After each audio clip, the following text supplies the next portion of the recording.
Olá, bem-vindo a mais um vídeo aula sobre o artigo DUNI. Esse artigo especifica, então, como é que a gente consegue utilizar recursos do hardware, né, utilizando aí o Linux. Esse aqui é o vídeo 2. Então, como funciona o DUNI? Nós temos, então, o sistema operacional Linux rodando com um módulo que é carregável do DUNI no link 0, modo root, raiz. E nós temos depois um processo normal, ele ia rodar em um modo raiz no link 3. E também temos transformar um processo normal para o DUNI, tá? Processo DUNI, né? Rodando na biblioteca do libduni, rodando no modo não raiz no link 0. A primeira pergunta é, como é que eu faço para transformar um processo normal para o DUNI?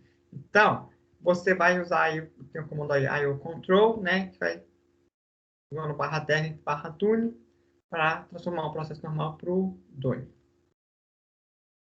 Também é possível de rodar código não confiável, por exemplo, se tiver plugins, que tem códigos de terceiros. Nesse caso, os plugins vão rodar como modo não root link 3. Lembrando, então, que no processador da Intel, para ter suporte à virtualização, a Intel mudou, tem a tecnologia VTX, e a tecnologia VTX separou aí em ortogonal, tá? Dois exemplos distintos. Você tem raiz, não raiz, e você tem os anéis, de 0 a 3. E qual que é o interessante disso? O interessante disso é que agora que o processo DUNI ele vai ter acesso a recursos do hardware. Por quê? Porque ele está no link 0.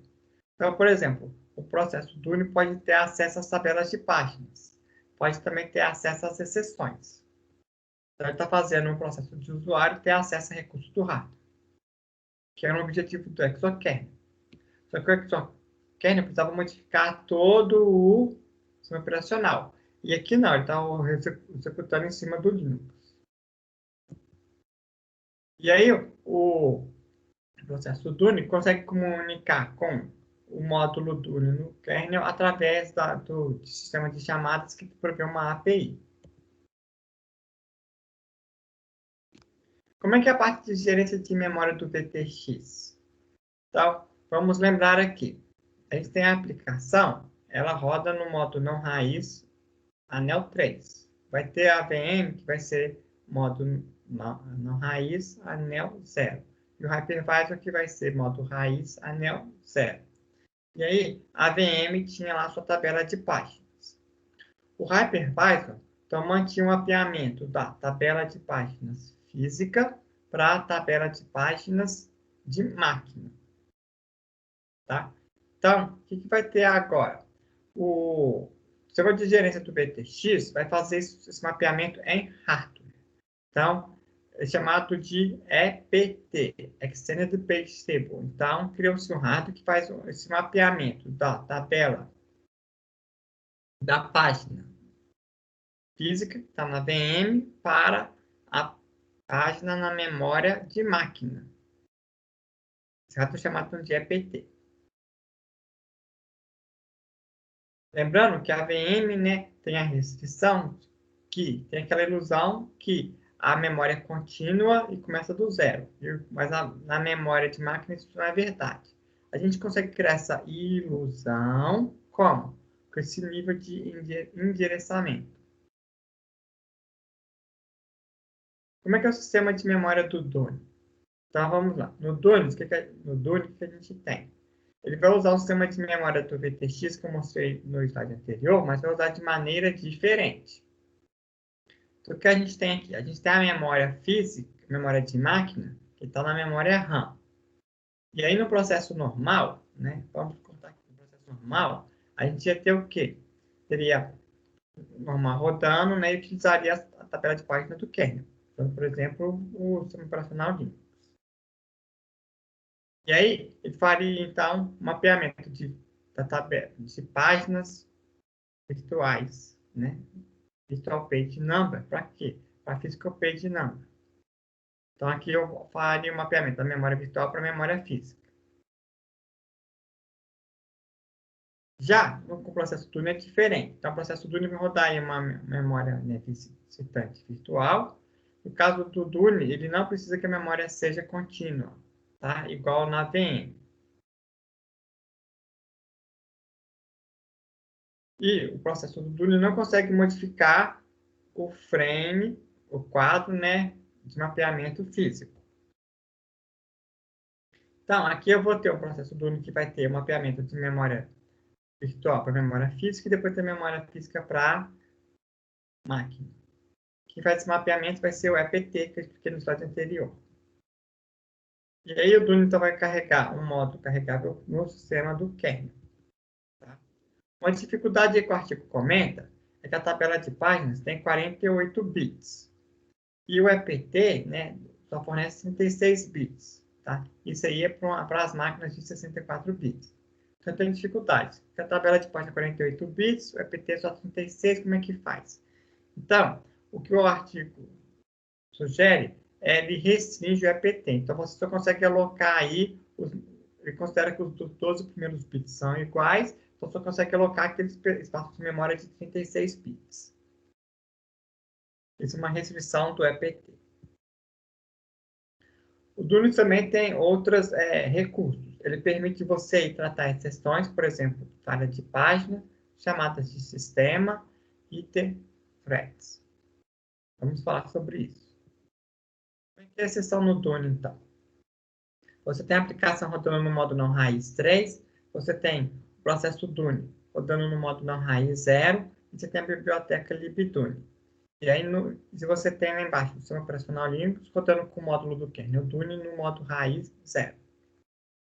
E aí, o hardware aqui manda uma exceção para o Linux, que vai mandar a exceção aqui para o Dune. Tá? O Dune, o que ele pode fazer? Ele pode fazer uma chamada de sistema para invocar uma exceção na libdune. A libdune, como é que a libdune chama o módulo do kernel aqui? Sabe, gente? Então, a libdune vai chamar o Dune através de uma chamada de hypercall, uma chamada para hypervisor. Ela vai fazer uma VM call. Dessa maneira, ele vai conseguir chamar o chamador de exceção, vai ser enviado para o Dune aí do módulo do kernel. Ah, professor, mas ele está fazendo uma VM call. Como é que seria da outra forma? Da outra forma seria você fazer uma chamada de sistema, que era um syscall. Só que a VM call ela é mais cara computacionalmente. Então, por isso que eu coloquei uma hora aqui. Uma hora quer dizer que é mais caro. Então, o VM call aqui, ele é mais caro do que um syscall. Então, no caso que o Dune vai ter, nesse caso aqui, vai ser mais custoso. Então, é um custo adicional, overhead. E lembrando também que o Dune permite você rodar plugins na parte de aplicação, que vai chamar o Dune aqui através de syscall, chamada de sistema. E nesse caso, então, vai acontecer a mesma coisa. Vai ter a chamada de sistema do plugin do syscall, que vai chamar o Dune, que vai fazer um syscall, que vai chamar o libdune, que vai chamar um VM call. Então, a gente fala que vai ter um interposicionamento de syscall. Tem mais um syscall. Um syscall aqui, um syscall aqui. Isso não é problema. E por que eu quero fazer isso? Por exemplo, tem um plugin, eu posso querer fazer, por exemplo, um firewall, tá?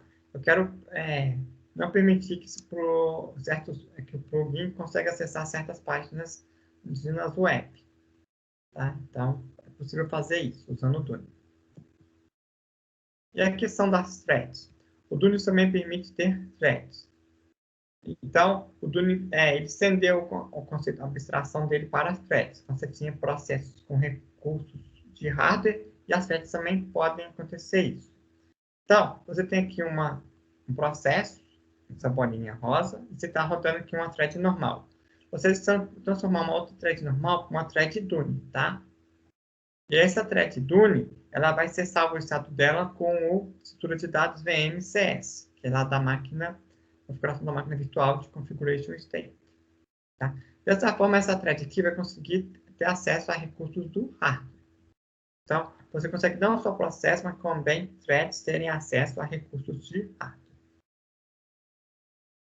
Quais são as diferenças de Dune para VM? Tem algumas, né?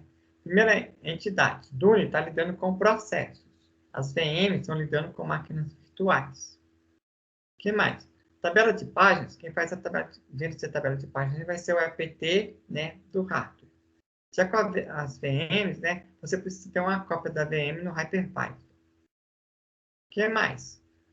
Questão do Hypercall. A Hypercall no Dune chama uma Hypercall, né, por exemplo, VMCall, para quê? Para permitir ter uma chamada de sistema para o Linux. Já a VM faz uma Hypercall para quê? Para chamar o Hyper-V. Então, você vê que tem várias diferenças. Então, a ideia principal aí do Dune, né, é possibilitar utilizar aí o hardware, né, do VTX, né, que vai te dar vantagem para poder ter, né, acessos a recursos do hardware, né, no quais processos ou threads consigam acessar esses recursos de hardware. Existe também aí a libdune, que ela seria equivalente à libOS do Exokernel. A libdune roda aí no modo não raiz, no anel 0, tá? E vai prover o quê?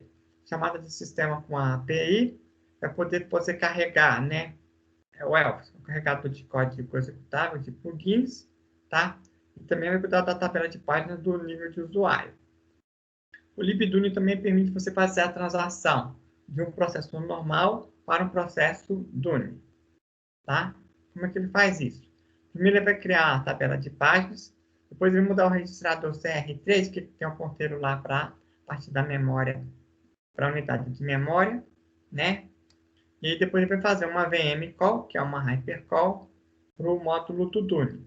Dessa forma, eu consegui fazer a transição do modo root 3 para o modo não raiz 0, que é o que roda aí o libdune. E aqui é onde o primeiro módulo é onde roda o módulo do kernel. Então tá, a gente fez isso tudo aí, o Dune agora provê recursos de hardware, e daí? Para que serve isso? Então, serve para prover recursos para as aplicações. Por exemplo, serve para fazer, por exemplo, o que chama de sandbox, né? É para você criar um ambiente de teste que consegue isolar código não confiável. Consegue fazer, por exemplo, o firewall, né? Você consegue colocar plugins que podem ser maliciosos querendo acessar outros sites e não vai ter essa permissão de acesso, tá? Consegue, então, fazer, então, checar, né, sistema de chamada dos plugins. Outro exemplo é que também o Dune não serve só para processos, mas também para threads. Então, ele consegue fazer o isolamento eficiente de threads. Então, você pode ter um processo Linux aqui, rodando duas threads, uma thread normal, e você pode pegar outra thread e fazer ela virar uma thread Dune. Com isso, o que ele consegue fazer? Ele consegue prover, né, isolamento de processo, só que vai ter eficiência de thread, ou seja, você vai ter isolamento de processo, mas você criar uma thread é muito mais rápida do que criar um processo, tá? E fazer a transição, né, a troca de contexto de threads é mais rápida. Então, isso aqui está tendo os benefícios dos dois. Tem isolamento de processo e desempenho de threads. Um exemplo que ele deu aí no artigo foi para um web server. Então, o web server, né, o servidor aí de requisições web, para cada chamada de um novo cliente, ele criava uma thread Dune para poder lidar com aquele novo cliente. Um outro exemplo aí é o coletor de lixo, tá? O coletor de lixo, o que tem que lidar? Tem que lidar com a tabela de páginas. Ele também consegue também validar as TLBs e setar os rótulos da TLB. Com isso, consegue melhorar o desempenho do coletor de lixo. Sobre, então, questão de desempenho, né?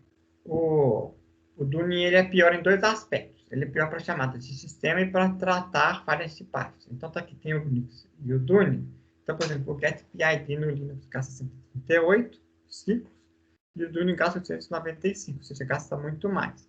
Então, o Dune gasta mais chamadas de sistema. Por quê? Porque o Dune, na verdade, faz um hypercall, não faz o system call. E o hypercall é mais custoso. Tá? E outra questão aí tem a ver com a tabela de páginas com o EPT, com o Exchange Page Table. Então, o System Call é mais custoso porque ele faz um VM Call em vez do System Call, e a tabela de páginas é mais custosa porque ele tem que lidar com o EPT lá. Tá, mas o Dune tem esses prejuízos. Quais são as vantagens? As vantagens são, por exemplo, o P3, que é um aplicativo aí de log, né, de traço. Então, por que ele consegue ser mais eficiente? Repare que no Linux gastou 27 mil ciclos e no Dune só 1000. Porque com o Dune você consegue lidar com chamadas de sistema de hardware diretamente. Outra vantagem é para tratar exceções. Então, tem aqui a trap no Linux caça 2.800 e no Dune só 587 ciclos. Por quê? Porque o Linux consegue pular o kernel. Então, se você pular o kernel, é muito eficiente. Toda vez que tem essa transição de entrar no kernel e sair para o modo de usuário, é custoso. E a outra vantagem é também para as operações de memória, que daí o APU 1 e o APU 2. Ele também tem a questão de proteção de memória rápida e tratar, né, falhas de exceções. Então, essas são as vantagens do Dune. Então, pessoal, muito obrigado. Se você gostou do vídeo, deixe o seu like.